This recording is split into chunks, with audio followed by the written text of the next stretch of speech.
지금 이제 LF 같은 경우에 그 2분기 실적이 나왔더라고요. 그래서 실적 설명의 자료를 제가 받아서 일단 좀 공유 차원에서 이렇게 좀 라이브 방송을 켜게 됐습니다.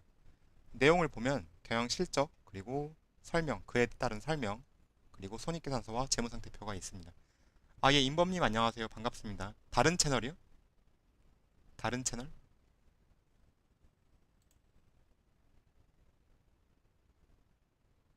음. 아, 다른 회사보다는 작은데 괜찮다고 말씀하시는 걸까요? 네. 아무튼 이제 그 LF 같은 경우에 이번 실적 보니까 그 매출은 8,600억, 영업이익 613억, 당기순이익 656억 떴는데 기존에 이제 네이버 컨센 자료를 보면은 이 정도였어요. 8,847억, 그 영업이익 714억, 당기순이익 497억을 떴는 컨센으로 추정하고 있었는데 이번에 뜬 게 이 정도죠. 8,600, 600, 656. 컨센 대비로 보면은 매출과 영업이익은 좀 빠지는 수준이었다. 하지만 당기순이익은 좋았다. 뭐 이렇게 보실 수 있겠고 그 이유가 이제 여기 이후에 적혀져 있으니까 같이 한번 보시면 좋을 것 같습니다. 일단 전년 동기 대비해서도 실적은 좋았고 직전 분기 대비해서도 실적이 나쁘다고 볼 수 없죠. 굉장히 좋죠. 다만 컨센 대비 좀 아쉬웠다라 그러니까 컨센 대비 부족했다는 점에서 좀 아쉬울 수는 있겠지만은 어쨌거나 이 기업은 성장하고 있는 기업이다라는 점은 기억하시면 좋을 것 같고요. 이제 매출 같은 경우는 이번에 올해 초에 잡혀있던 컨센부터 계속 올라가고 있는 추세잖아요. 그 이유가 이제 결국 메탈 가격 상승에 따른 ASP, 판매 단가가 계속 올라가고 있다. 그러다 보니까 매출은 올라간다. 하지만 직전 분기랑 비교해 보면은 매출 총이익 수준이라든가 영업이익 수준은 매출이 증가한 만큼 증가하지는 않고 있는데 이제 그 양극재 사업의 특성이라고 보시면 되겠죠. 그러니까 절대적인 이익 수준이 어떻게 보면 고정되어 있다. 이렇게 보시면 될 것 같아요. 재무 현황 및 주요 지표 자료인데 뭐 LF 같은 경우에 이제 부채 비율을 본다고 하면은 부채 나누기 자본이지 않습니까? 그래서 100%가 안 되고 100%가 조금 넘는 수준이라 저는 이걸 나쁘게 보고 있지 않고 유동 비율을 보더라도 유동 자산 대비 유동 부채, 유동 자산이 더 많죠. 유동 자산이라고 하면 이제 1년 내에 현금화 될 수 있는 자산을 유동 자산이라고 하고 유동 부채는 1년 이내에 갚아야 될 금액, 갚아야 될 의무를 유동 부채라고 하는데 이 유동 자산 대비 유동 부채 비율 나쁘지 않다. 유동 자산이 더 많으니까 1년 동안 현금화 시킬 수 있는 돈이 더 많으니까 어, 재무 건전성은 나쁘지 않다. 예, 대구 남자님 안녕하세요. 어서 오세요. 그래서 뭐 재무 제표야 뭐 나쁘지 않을 것이고 이제 성장률을 보면은 성장하고 있고 유동 비율 나쁘지 않고 180%, 그 부채 비율도 보통 일반적으로 이제 학교에서 배울 때 200% 미만이라고 하면은 괜찮다라고 보잖아요. 전 여전히 그런 관점을 가지고 있고 이 회사의 부채 비율은 나쁘지 않다. 예를 들면 나중에 LNF가 이제 투자할 때 어떤 생산 증설을 하기 위해서 투자를 해야 된다. 그럼 그때는 이 부채를 늘리는 것도 하나의 방법일 수 있지 않겠나 생각하고 있습니다. 지금 100%, 110% 정도의 수준이니까 나중 가서 정말 정 급하면은 이제 자사주 매각 같은 건 더 이상 생각하지 말고 혹시나 LNF 회사 관계자가 보고 있다라고 하면은 자사주 매각하지 말고 유상증자 이런 거 말고 차라리 그냥 부채를 키워라. 너네 부채 비율 괜찮으니까. 이렇게 말하고 싶은 마음이 좀 있습니다. 이거 한 150%까지 올라간다고 해도 뭐 누가 이렇게 뭐라 하겠나요? 사실 주주 입장에서. 물론 그 이자 비용은 좀 아까울 수 있겠지만 속은 편할 것 같다 차라리. 네, 그런 생각이 이번에 좀 많이 들었었고. 맞아요. 유상증자 하거나 뭐 전환사채 이런 거 발행하면 얼마나 피곤해요. 주주 입장에서. 근데 차라리 그냥 깔끔하게 은행에서 돈 빌리거나 회사채 발행해서 그냥 이자 비용 내고 부채 비용 내고 깔끔하게 털자 그냥 차라리. 더 이상 머리 아프고 싶지 않다 이런 것 때문에. 네, 이런 생각을 좀 많이 하고 이번에 이제 실적 뜬 거 보니까 이번에 되게 좀 친절하게 이렇게 설명도 되어 있더라고요. 이제 기존의 LF 같은 경우는 이렇게 이런 형식의 IR 보고서를 만들고 있지 않았었는데 전 사실 개인적으로 이번에 처음 봤어요. 물론 이제 IR 자료가 아니라 뭐 실적 설명회 실적 설명회라고 하는 타이틀로 만들어진 자료지만 굉장히 좋았습니다. 처음 전 이제 이런 걸 봐가지고 실적 분석 내용을 보면은 이번에 실적이 왜 이렇게 떴냐라는 내용을 보면은 이제 굳이 이 공장 일부 조기 가동으로 NCMA 오더가 증가했다. 그리고 메탈 가격 상승 부분 계속 나오고 있죠. 매출이 올라간 부분에 대해서. 그리고 프로세싱 피, 고정 마진 사업으로 출하량 증가에 따른 절대 이익 지속 상승. 그쵸? 영업이익이 올라간 이유. 그러니까 컨센 대비 낮아서 좀 가슴 아프긴 해요. 가슴 아프긴 한데 그래도 절대적 이익은 상승하고 있다라는 점 참고하면 좋을 것 같고, 손익 가이던스가 부합하였으나 아까 이제 말씀드린 부분을 다시 보면은 원래 714억 정도를 컨센으로 보고 있었단 말이죠. 근데 실적 공시에서는 613억이 떴어요. 그럼 사실상 마이너스 100억인 셈인데 그 이유에 대해서 나와 있습니다.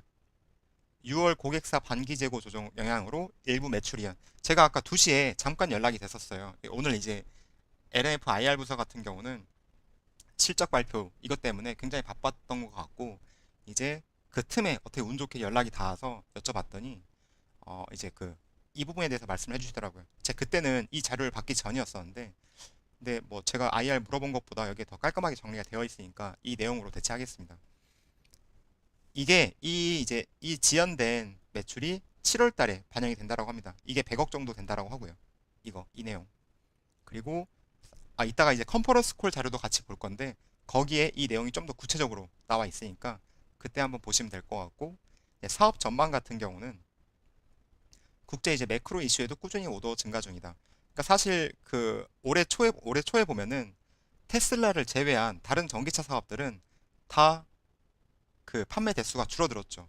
유일하게 는 데가 테슬라, 큰 폭으로 증가한 데가 테슬라였는데 아마 그 부분을 은유적으로 좀 돌려서 얘기한 게 아닌가 싶고, 굳이 이 공장 풀 가동으로 QOQ, YOY 손익 급증 예정. 굉장히 뭐 좋다라고 하네요. 3, 4분기. 뭐 그건 가봐야 알 것 같고, 이제 메탈 상승에 따른 ASP 증가 효과 플러스 굳이 이 공장 풀 가동으로 출하량 증가 동시 반영 중. 네, 뭐 이런 부분은 좋죠. 근데 사실 우리가 궁금한 거는 이러한 부분보다도 이거 아닐까 싶습니다. 다양한 해외 프로젝트가 순항 중이다. 이거에 대한 디테일을 이따 컨퍼런스 콜 여기 자료에서 볼 텐데, 사실 여기에도 뭐 그렇게 뭐 엄청난 내용은 없습니다. 미리 말씀드리고요. 근데 연결 손익계산서 이렇게 적혀 있고, 사실 뭐 이런 거는 따로 보셔도 충분히 될 만한 내용들이니까. 네.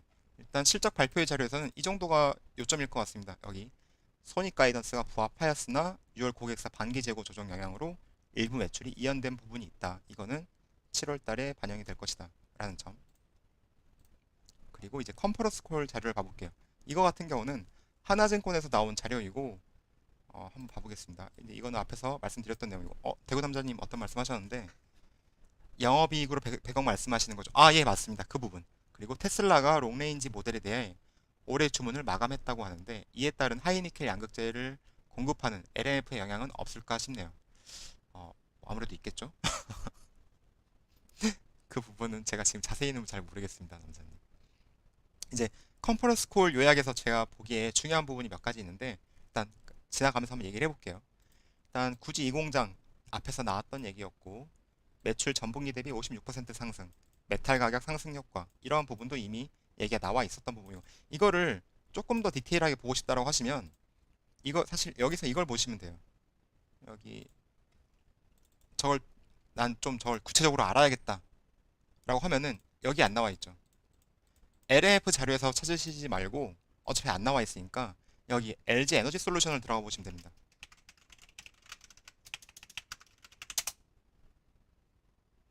뭐 하나의 팁이라면 팁인데, 그러니까 우리가 LG 에너지 솔루션에서 이거를 얼마에 샀는지를 알면은 LNF가 얼마에 팔았는지를 알 수 있는 거잖아요. 사실 반대로 생각해 보면. 근데 여기 보시면은 이제 LG 에너지 솔루션에서 소형 어플리케이션 양극재를 얼마에 샀는지가 금액이 나와 있고, 작년 같은 경우에는 키로당 21 USD 21불이었는데 올해는 42달러죠. 그러면 딱 봐도 일단 100% 이상이 올랐잖아요. 그쵸? 그래서 이런 형식으로 이것과 1분기 때 거를 비교해 보면 좋겠죠. 지금 여기 2분기 때는 42불인데 1분기 때는 얼마였냐? 뭐야? 왜 안 나와 있어? 네이버에서 보면은 약간 불편한 게 있죠. 그래서 1분기 때 내용을 보면은 여기 있다. 여기에서 네, 여기. 그러니까 1분기 때는 33달러였는데 키로당 여기 이 부분 2분기 때는 아까 42달러였죠. 그러면은 금액을 바로 계산해 볼 수가 있겠죠. 42, 33. 몇 프로 증가한 거죠? 네, 27%가 증가했죠. LG 에너지 솔루션에서조차 LG 에너지 솔루션을 기준으로 보면 1분기 때 33달러, 그 2분기 때 42달러에 샀다라고 하면은 LG 에너지 솔루션의 그 양극재 구매 단가는 1분기 만에 27%가 올랐다. 그 정도 올라서 가격을 올려서 팔았겠다. LNF도 생각을 해볼 수 있겠습니다. 동의하시죠? 그리고 이제 근로자 인센티브 지급이 있었다라고 하고 뭐 30억 정도 이제 이래서 뭐 영업이익이 좀 안 좋았다라는 부분을 얘기하고 싶은 거겠죠. 그리고 이제 고객사 반기 재고 조정 이 부분이 영업이익 기준으로 80억에서 100억 원 정도의 규모다. 이거를 컨퍼런스 콜을 통해서 얘기를 했나 봐요. 그래서 이렇게 딱 얘기할 수 있겠습니다. 이렇게 요약이 되겠죠. 영업이익이 714억 정도 예상했는데 613억 나온 이유는 30억은 인센티브였고 70억은 뭐냐 이거 재고 조정 영향 이거는 7월 달에 반영될 것 이렇게 보면 되겠습니다. 쉽게 그냥 단순하게 보자면 저 내용을 가지고 그리고 이제 앞으로의 전망에 대해서는 아까 이제 그 실적 발표에 있던 내용들이 비슷하고요. 내용들은 캐파 같은 경우에 이제 현재 제가 알기로 이제 올해 말까지 가야 13만 톤으로 알고 있었는데 현재 기준에서 10만 톤 정도 되고 여기에는 내용이 현재 13만 톤이라고 적혀 있어요. 그리고 기존에 7만 톤 정도가 플러스 되는 줄 알았었는데 추가로 9만 톤 그러니까 플러스 2만 톤이 된 거죠. 이거는 이 부분은 제가 생각하기에는 호재입니다. 이건 호재예요. 동의하시나요? 그리고 2024년 기준 22만 톤 원래 알기로 20만 톤이었고 플러스 2만 톤이 된 상태죠. 그리고 2026년도 기준으로는 28에서 30만 톤 수준까지 보고 있다라는 점이 이 얘기를 제가 딱 보는데 너무 좋더라고요. 왜냐면 LNF 같은 경우는 2024년도까지만 얘기가 나오고 있는 상태였었고 그 20만 톤이 플러스 2만 톤이 됐고 또 2026년 기준으로 28에서 30만 톤이라고 공개적으로 얘기한 거는 제가 알기로는 처음입니다. 그래서 이거는 호재라고 저는 좀 받아들였습니다. 저 자본금을 어디서 조달할지 무섭다. 네, 그것 때문에 아까 제가 처음에 말씀드린 게 이제 부채 비율이 좋다. LNF는. 그러니까 제발 이거 110%니까 부채를 늘리자 차라리. 뭐 이런 생각을 좀 해봤습니다. 아까. 네, 대구 남자님이랑 생각이 비슷하죠. 그리고 이제 전기차 매출 비중 같은 경우에 2023년 이후로 90% 이상 확대될 것이라 적혀 있고 근데 저는 이게 사실 이게 그냥 현재도 90% 이상인 거 아닌가? 근데 현재는 81%라고 하더라고요. 그래서 현재가 100%가 아니었구나 라는 거를 근데 이거 컨퍼런스 콜을 통해서 저도 알게 됐고 전 당연히 90% 이상이겠지라고 생각하고 있었거든요. 사실 그동안에는 3분기 매출은 이제 전분기 대비 플러스 60% 정도 증가를 예상하고 있다라는 점. 연간 매출은 4에서 4.5조 원. 사실 이제 LNF 같은 경우는 이 매출도 하지만 당연히 중요하겠지만은 현재 컨센은 지금 2022년도 기준으로 봤을 때 3.5조 원이 평균 컨센이거든요. 근데 이거를 4조 원까지 끌어올린다 라는 얘기와 여기에서 이제 영업이익률 6, 7%라고 하면은 곱하기 전 6.5 정도 절반으로 때려볼게요. 그러면은 영업이익이 2,600억 나오는데 사실 기존 영업이익보다 컨센은 낮아지는 수준이 되겠죠. 근데 이것보다 더 잘 나오지 않겠냐 좀 이렇게 좀 기대를 해보고 있습니다. 왜냐면 이번 분기에 7.1%가 나왔었고 영업이익률이 이게 지금 7.1%거든요.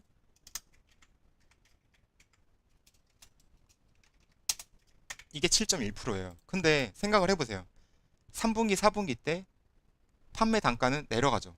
근데 아까 제가 말했다시피 출하량에 따른 영업이익은 절대값이기 때문에 이거는 올라갈 거란 말이죠. 캐파가 늘어나면서. 그러면은 이익률은 올라가게끔 되거든요. 그래서 제가 생각하기에 이거는 굉장히 보수적인 숫자일 확률이 높다. 전 이렇게 생각합니다. 물론 저 혼자만의 해석이니까 뭐 동의를 안 하실 수도, 숫자에 약하시다고. 아니에요. 이거 아마 이해하실 수 있습니다. 아무튼, 제 예상은 저거는 보수적인 숫자일 것이다. 라고 저는 생각을 하고 있고, 네, 2023년 7조 원. 이거는 뭐 기존에도 나왔던 내용이니까, 패스하도록 하겠습니다. 어? 2023년이 7조 원이네? 네, 2023년이 7조 원이죠. 아까 캐파가 2만 톤 추가되는 부분들도 아마 포함돼서 얘기가 되는 것 같아요. 당연히 매출도 올라가겠죠. 이거는 호재다. 그리고 이제 여러분들이 요새 최근에 그 미국 인플레이션 감축법 관련해서 관심들이 많으실 텐데, 제가 이제 엊그저께 영상 하나 올린 거 있으니까 그거 한번 봐주시면 좋고, 그 외에도 이제 컨퍼런스 콜에서도 이 얘기를 안 하고 넘어갈 수가 없었겠죠, 당연히. 그래서 얘기가 나왔었나 봐요. 광물 자원의 탈중국 가능성에 대해서 얘기가 나왔는데, 이제 리튬 같은 경우는 특히 탄산 리튬과 수산화 리튬이 있는데, 수산화 리튬이 중요하죠. 이 수산화 리튬 같은 경우는 남미 칠레에서 수급하고 있다. 이 부분. 그리고 부산에 있는 창고로 뭐 들어와서 뭐 IRA 법안에서 따른 리스크가 낮다. IRA 법안에 따른 리스크가 낮다라는 부분이 있고, 니켈 같은 경우는 인도네시아에서 수급하고 있다. 니켈 매장량 2위 호주에서도 조달을 검토하고 있다. 이렇게 좀 얘기가 나왔는데, 그 코발트 같은 경우는 이제 최근에 그 양극재, 그러니까 배터리들이 코발트 프리로 많이 가고 있죠. 그 제가 엊그저께 올린 영상에 보면은 이 코발트 프리가 꽤 중요한지가 얘기가 나와 있어요. 예, 정희님 안녕하세요. 반갑습니다. 이쪽에 대해서 공부하고 있는데 생각보다 한국 기업들의 걱정이 많이 되죠. 예, 걱정 많이 되죠.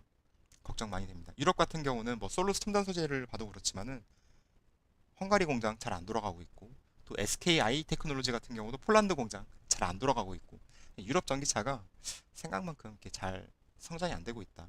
그 문제 같은 경우 다 대부분 다 차량용 반도체를 이제 이유로 얘기를 하는데, 언제까지 그 핑계만 대고 있을지 모르겠어요. 아무튼 봤을 때 이 코발트 같은 경우에 중량 자체는 들어가는 비중이 크지가 않은데 금액적으로 비중이 엄청 크더라고요. 상대적으로. 그래서 국내 업체들이 이 코발트 프리에 대해서 굉장히 좀 신경을 쓰고 있고, 하이니켈에서는 이 비중이 낮다. 뭐 이제 이러한 좀 부분들이 참고해 보시면 되는데, 사실 문제는 광물도 광물이지만 전구체라고 생각합니다. 이 전구체 같은 경우에 제가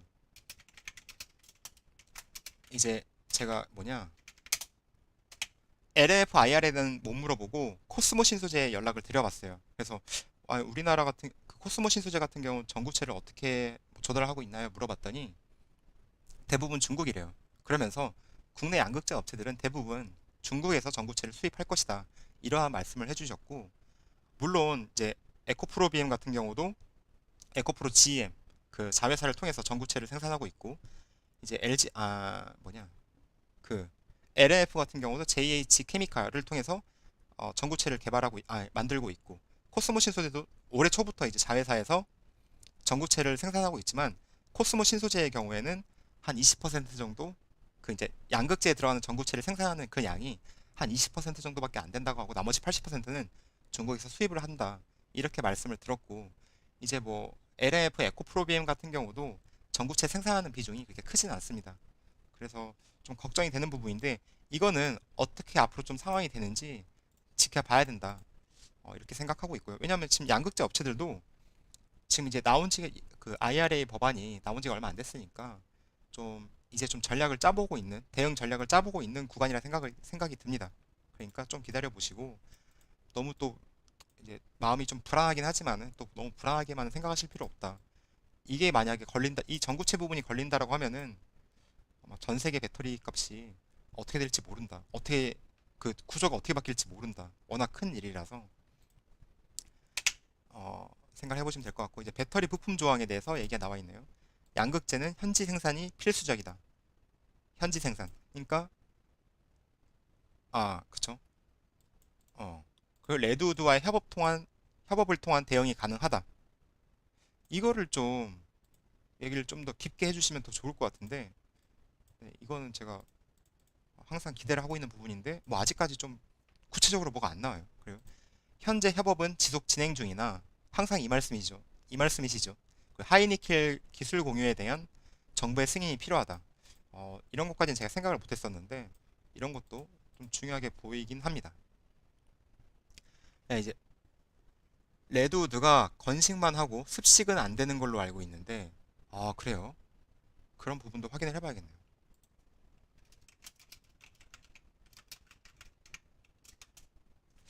그는 저도 한번 확인을 해보겠습니다. 블랙 파우더를 어디로 보내서 재료를 받아들여 오는지 궁금하네요. 음, 그러게요. 일단 LF 레드우드랑 뭐 얘기가 좀 돼보면 좋을 텐데 그런 얘기들이 좀 이렇게 공유가 되면 좋은데 아직은 저도 잘 모르겠습니다. 메탈 가격 같은 경우에 이제 리튬은 사급 구조, 사급을 하고 있고 이 외에 메탈도 사급 구조로 전환하고 있다. 이게 무슨 말인가 생각을 해봤는데 봐보세요. 제 생각이에요, 제 생각. 이건 제가 아직 LNF에다가 정확히 확인한 바는 아니지만 이 리튬을 칠레에서 사서 부산에 있는 창고로 공급받고 있다라고 적혀 있어요. 받고 있대요. 근데 이 얘기가 JH 화학에 대한 얘기인 건지 LNF에서 만드는 전구체 전반적인 얘기인 건지를 잘 모르겠더라고요. 제가 알기로 전구체는 중국에서 수입을 해오고 있는데 그렇다면 이 리튬을 받아서 중국에다가 보내서 중국에서 전구체로 그러니까 니켈 같은 경우에 리튬 이제 전구체가 오면 리튬이랑 합쳐서 양극재를 만들잖아요. 그러니까 이 니켈 같은 경우에 가져와서 수급 받아서 중국으로 넣는다는 얘기인가? 이 부분이 좀 약간 좀 헷갈렸어요.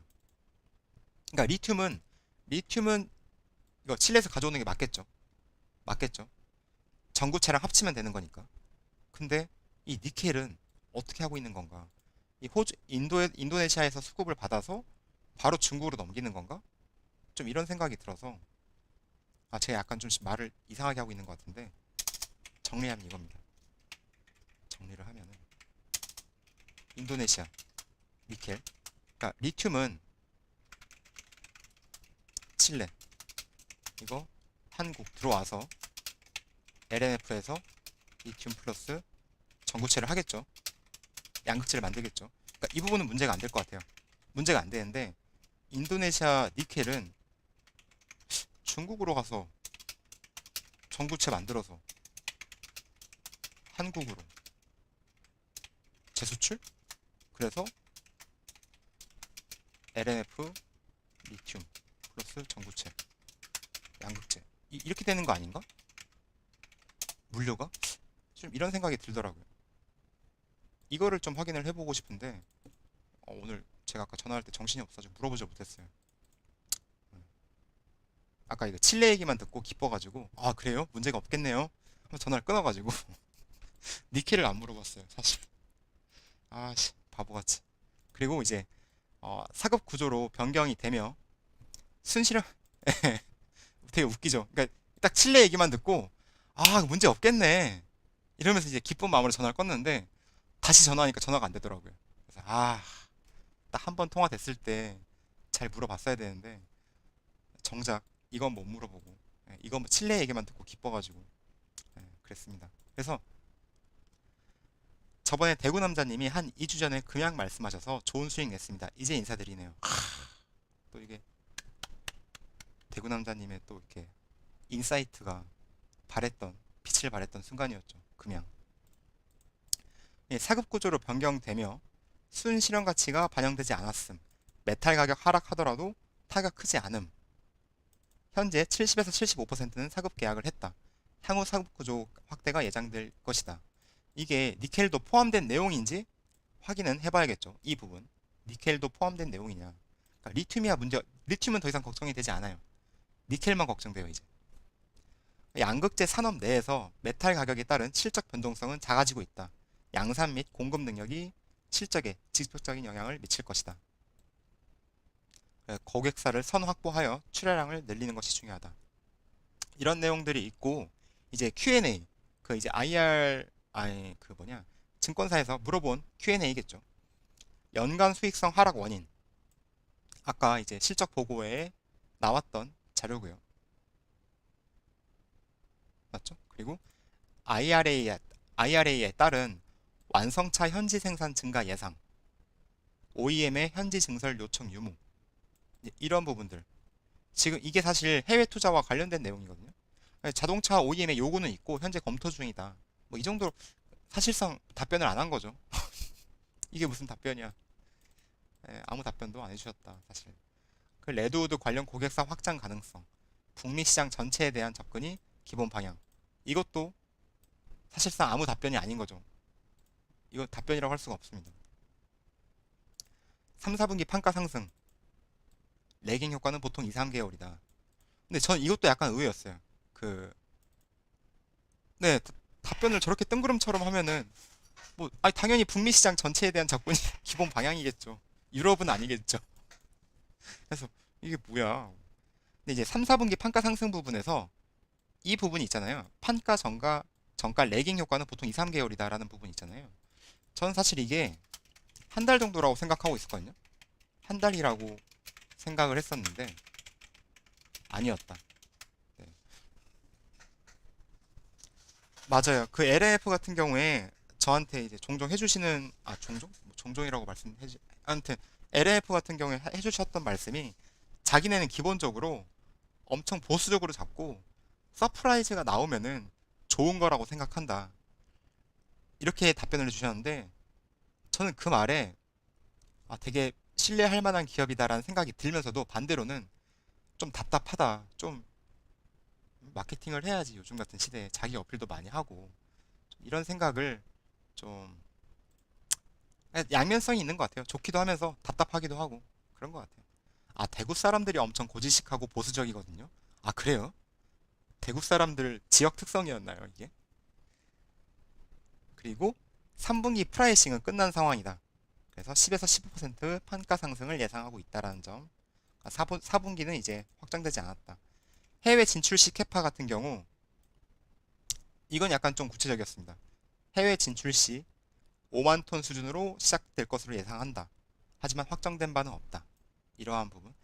에코프로비엠은 약간 허세 있는 기업 같고 무조건 잘할 거고 그냥 기대해라 이런 분위기고 LN은 약간 보수적인 듯. 뉴스 기사나 다른 유튜브 채널에서 얘기해도 그 다들 비슷하게 얘기하더라고요. 음, 음. 근데 에코프로비엠 주주님들이 또 들으면 기분 나쁘실 수도 있으니까 마케팅을 잘하는 회사라고 하죠, 우리. 에코프로비엠은 자기 PR을 잘하고 마케팅을 잘하는 회사다. LNF는 자기 PR 이런 건 하지 않지만 좀 실속 있는 회사다. 좀 이렇게 좀 구분을 하면은 정리가 될 것 같습니다. 보통 LNF 들고 계시는 분들이 에코프로비엠도 같이 들고 계시는 경우가 은근히 많아서 네.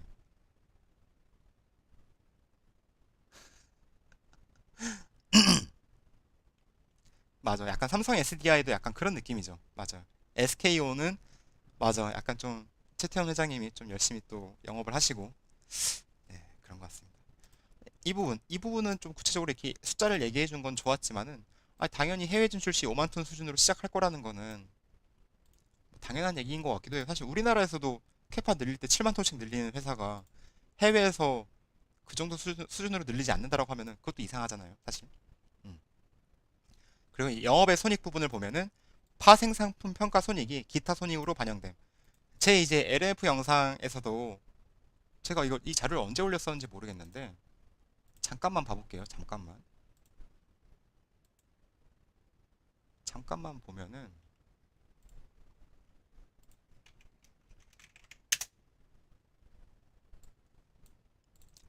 제가 언제 올렸었냐면 언제였죠?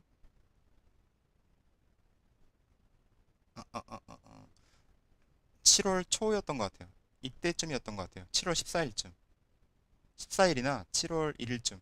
그러니까 사실 LF의 영업이익 같은 경우에 그 이제 690억에서 700억 정도를 전 예상을 하고 있었거든요. 근데 이거를 제가 7월 중순쯤부터 알고 있었던 것 같아요.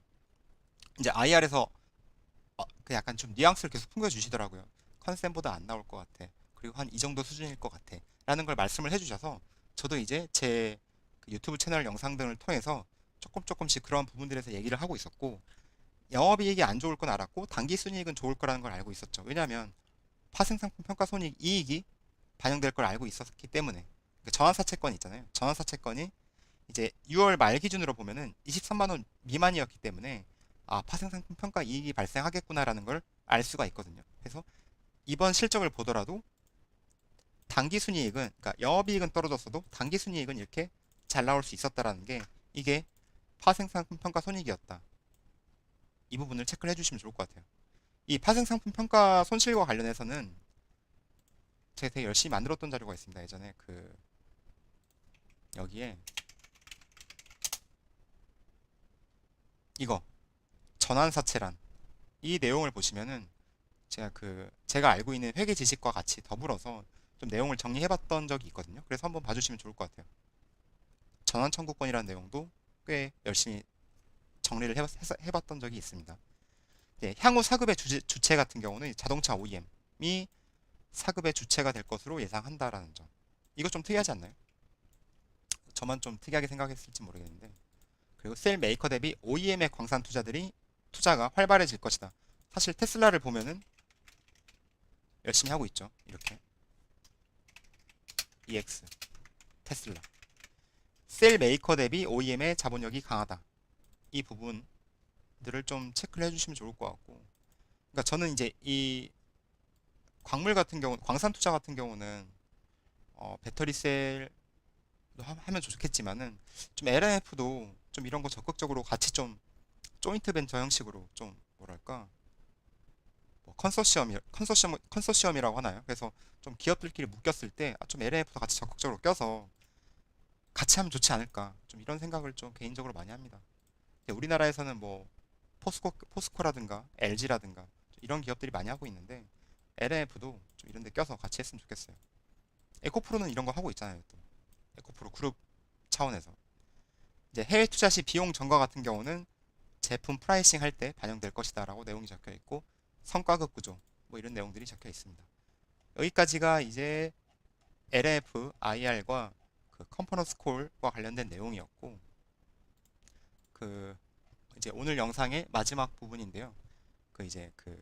최근에 IRA, 미국 인플레이션 감축 법안과 관련해서 국내 2차 전지, 국내 배터리 회사들에게 어떤 영향이 있을지에 대해서 고민들을 아마 많이 하실 겁니다. 이 영상을 지금 시청하고 계시는 분들이라면. 저도 이제 따로 영상을 만들어 보긴 했지만은 아무래도 증권사에서 나온 자료가 더 깔끔할 거라고 저는 생각을 해서 한번 가져와 봤습니다. 근데 이걸 이대로 그냥 올려도 괜찮은 건지 모르겠네요. 제 편집도 따로 안 하고. 괜히 이거 뭐 저작권 같은 거 걸리는 건 아니겠죠? 아니겠죠? 네. 네, 기존의 그 BBB 법안을 보면은 최대 한 대당 7,500달러를 보조금으로 지급하겠다라는 내용이 있었고, 그게 이제 누적 한도가 20만 대였죠.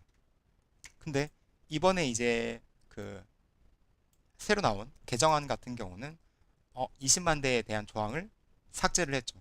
20만 대가 아니라 너네가 일단 팔면은 최대 이 정도까지는 주겠다. 이러한 부분에 대해서 얘기를 해줬고, 다만 아쉬운 게 이제 이거 같은 경우에 그냥 다 주는 게 아니라 뭐 SUV, 픽업 트럭, 밴의 경우 8만 달러 이하까지, 기타 차량의 경우 5만 5천 달러 이하에만 보조금이 지급된다. 그리고 미국 내에서 조립된 전기차에 한정된다라는 내용들이, 이게 이제 좀 마음에 걸리는 부분이었을 겁니다. 단기적인 수요 측면에서는 GM, 테슬라, 포드가 최대 수혜를 받을 것으로 보고 있고, 단기적으로 현대, 기아차, 폴스타, 폭스바겐 등은 부정적인 효과가 있을 것이라 보고 있네요. 가지고 있는 금액이 잘 가지고 있는 건지 모르겠네요. 음, 어떤 의미로 말씀하신 건지 잘 모르겠어요, 윤성님. 네.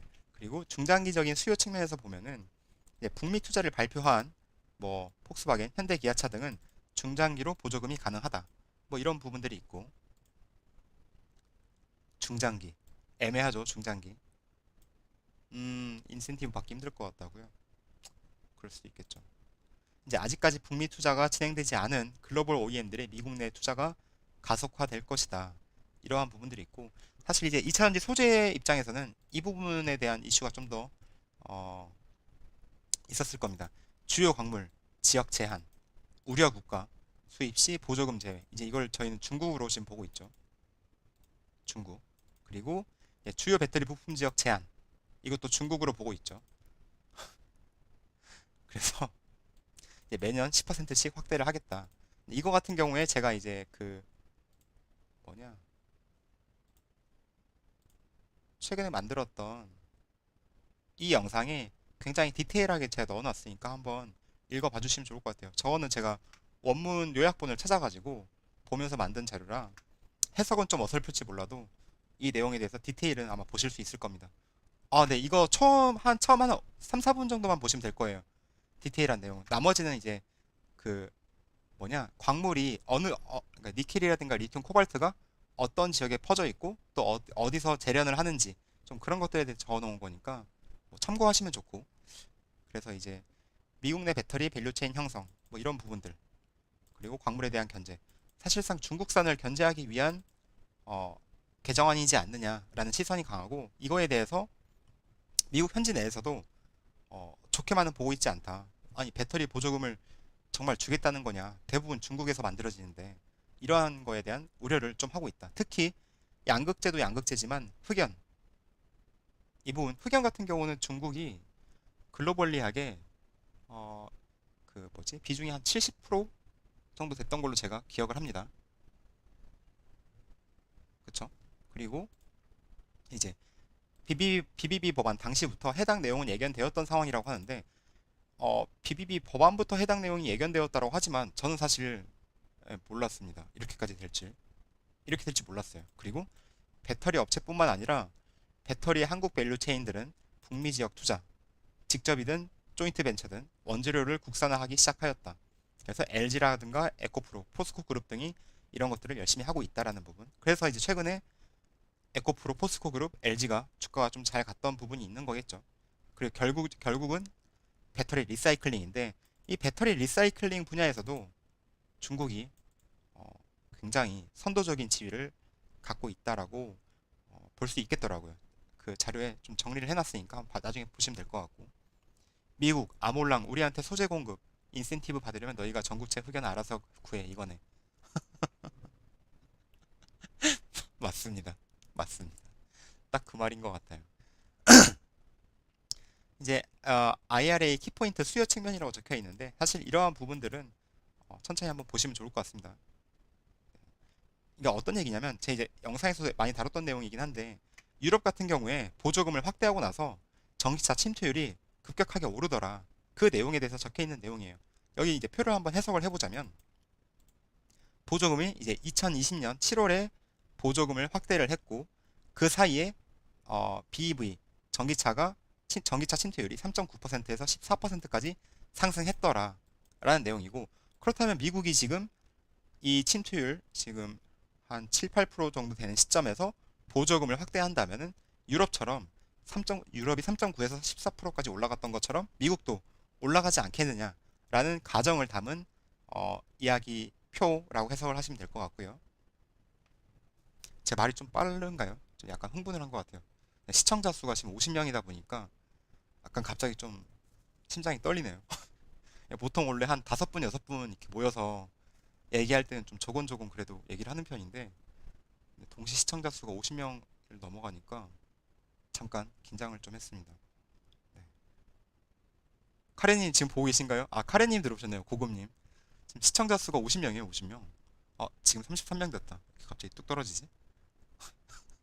근데 카레님 지금 제 라이브 보시면서 아마 50명 넘은 거 처음 봤을 겁니다. 저도 처음 봤거든요, 이번에. 그래서 이제 미국 OEM에 수혜가 집중될 것이다라는 내용들이 있고, 역시 그 LF 주가와 함께 제 영상의 조회수가 그 등락을 같이 하는 것 같습니다. 뭐 항상 그렇죠. 이제 보조금 지급 대상 모델의 세부 사항은 향후 확인이 필요하나 현 시점에서 미국 OEM인 GM, 포드, 테슬라에게 유리한 상황이다. 부럽습니다. 근데 그 테슬라에게 배터리를 납품하고 있는 회사가 어디다? 네, LG 에너지 솔루션이고, 그 LG 에너지 솔루션에 양극재를 납품하고 있는 게 LMF다라는 점.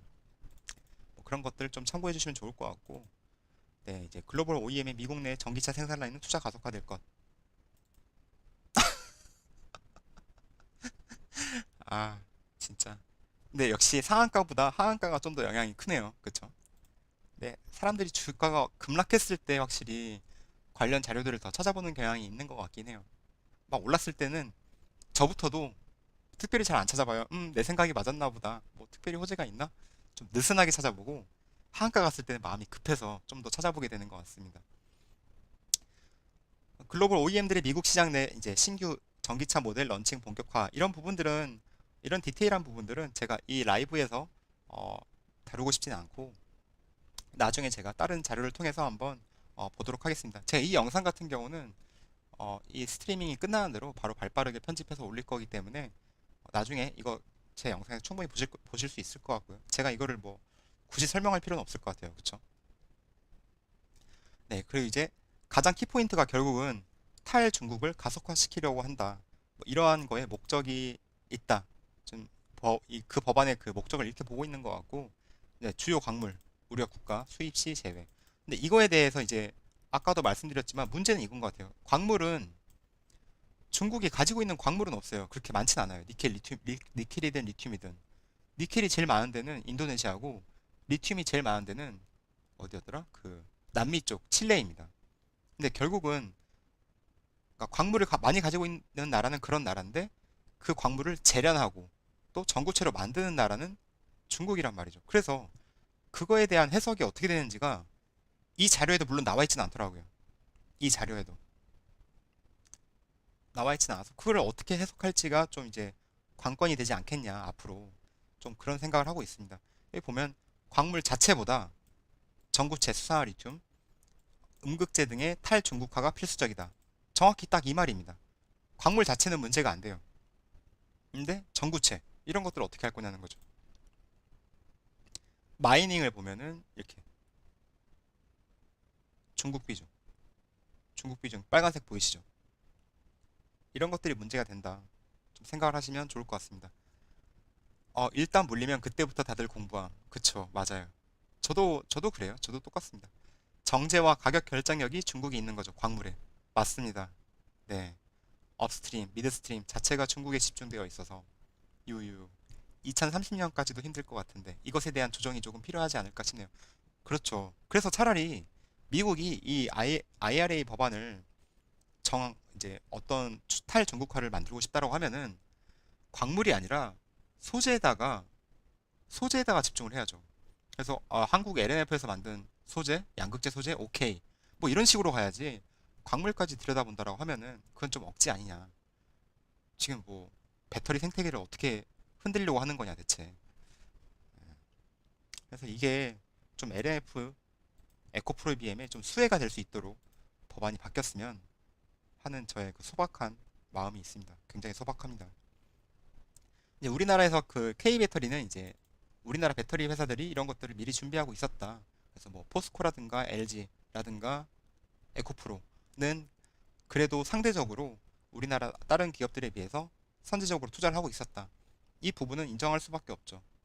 네, 이러한 내용들이 있는 거고요. 마지막, 이게 마지막 자료가 맞나? 뒤에 또 있긴 하네요. 보면은 하반기 업황도 좋다. 뭐 이렇게 적혀 있는데 이것만 보시면 될 것 같아요. 그러니까 배터리 셀 같은 경우에는 2022년도 3분기, 4분기 때 보면은 Q의 증가가 예상된다. 비용은 줄어들고 이미 투자가 됐기 때문이겠죠. 그리고 양극재 같은 경우도 수량의 증가가 있다. 그리고 비용은 많이 줄어드네요. 동박 Q 증가한다. 근데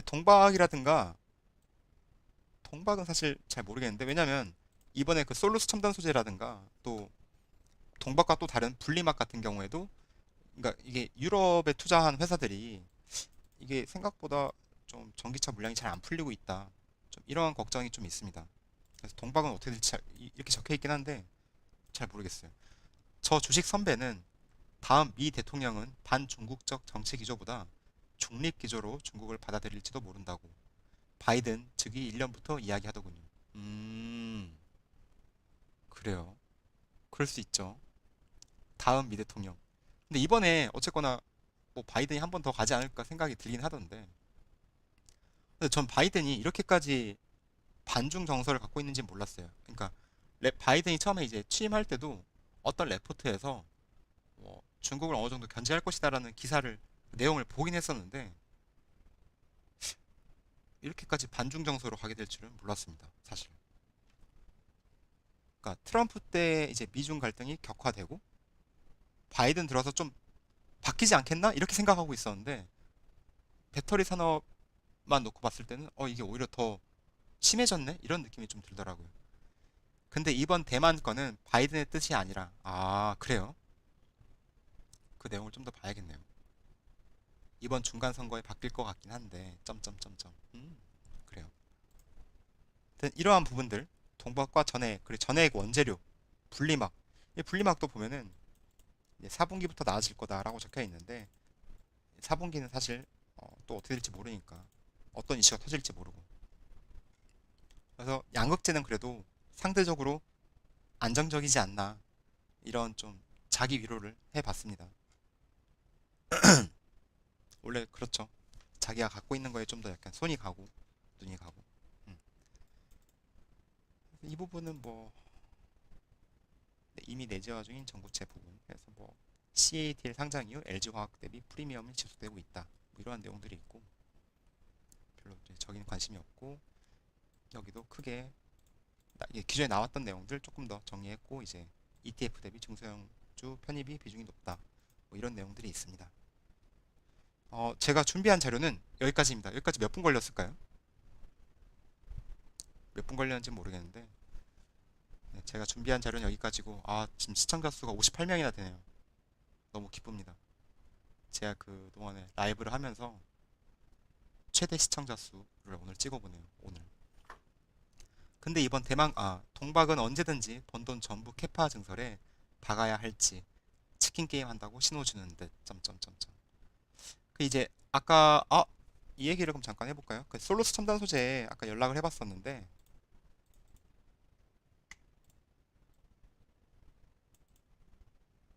내가 뭘 물어봤었지?